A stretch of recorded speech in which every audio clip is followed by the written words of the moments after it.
Hi friends, இன்னைக்கு நம்ம வீட்டில் அதிக சத்துக்கள் நிறைந்த காராமணிக்காய் தாங்க பொரியல் பண்ண போகிறோம். காராமணிக்காயில் இல்லாத சத்துக்களே கிடையாதுங்க. வைட்டமின் சி, இரும்புச்சத்து, நார்ச்சத்து, முக்கியமாக கர்ப்பிணி பெண்களுக்கு கருவில் இருக்கிற குழந்தைக்கு வளர்ச்சி கொடுக்கறதுக்காக போலேட் சத்து இதில் அதிகமாக இருக்குங்க. நோய் எதிர்ப்பு சக்தியும் நரம்பு மண்டலத்தையும் வலுப்படுத்துமா, அவ்வளோ பவர் இருக்குது அந்த காய்க்கு. காராமணிக்காயை எப்படி சமைக்கலான்னு பார்த்துடலாம் வாங்க. காராமணிக்காயை இந்த மாதிரி பொடிசாக கட் பண்ணி எடுத்து வச்சுக்கலாம்.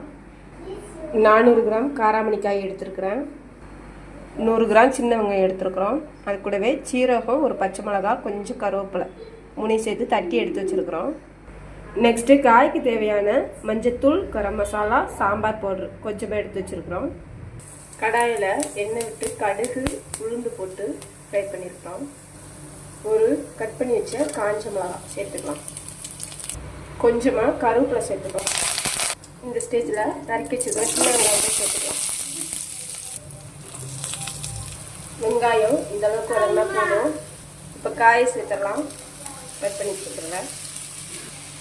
நல்லா ஒரு கிளறி வச்சுட்டு தட்டி வச்சுருக்கிற சீரகம், பச்சை மிளகா, கருவேப்பிலை அதை சேர்த்து கிளறி விட்டுடலாம்.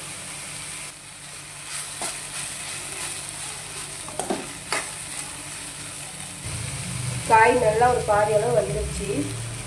இந்த ஸ்டேஜில் நம்ம எடுத்து வச்சுருக்க 1/4 ஸ்பூன் மஞ்சள்தூள், garam masala 1/4 spoon, 1 spoon sambar powder, இந்த 3ஐயும் சேர்த்துக்கலாம்.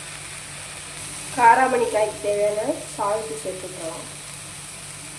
காயில் கொஞ்சமாக தண்ணி தெளித்து விட்டுக்கலாம். காராமணிக்காயில் தண்ணி தெளித்து விட்டு ஒரு 5 நிமிஷம் மூடி வச்சுட்டு திறந்து பார்க்கலாம். ஆஹா, சூப்பராக காராமணிக்காய் வெந்து வந்துருச்சுங்க. நல்லா சாப்பிட்டா இந்த ஸ்டேஜில் நம்ம இதில் 2 முட்டையை உடச்சி விட்டுக்கிறோம். கொஞ்சமாக சால்ட் சேர்த்துக்குவோம். அடுப்பை சிம்மிலே வச்சு நல்லா ஒரு கலர் வச்சுக்கலாம். காராமணிக்காய் பொரியலுக்கு முட்டைக்கு பதிலாக தேங்காய் துருவலும் போடலாங்க, இன்னும் டேஸ்ட்டாக இருக்கும். நான் இன்னைக்கு முட்டை தான் யூஸ் பண்ணியிருக்கிறேன். இதுவும் சூப்பராக இருக்கும், ட்ரை பண்ணி பாருங்கள். நல்லா கமகமன் வாசனையோட காராமணிக்காய் பொரியல் ரெடி ஆயிடுச்சுங்க. ஈஸியான முறையில் எப்படி காராமணிக்காய் பொரியல் செய்யணுங்கிறத செஞ்சு காமிச்சிருக்கிறேன். இதே மாதிரி நீங்களும் செஞ்சு சாப்பிட்டு பார்த்துட்டு எப்படி இருக்குன்னு சொல்லுங்கள். Okay, tata, bye bye. Thanks for வாட்சிங்.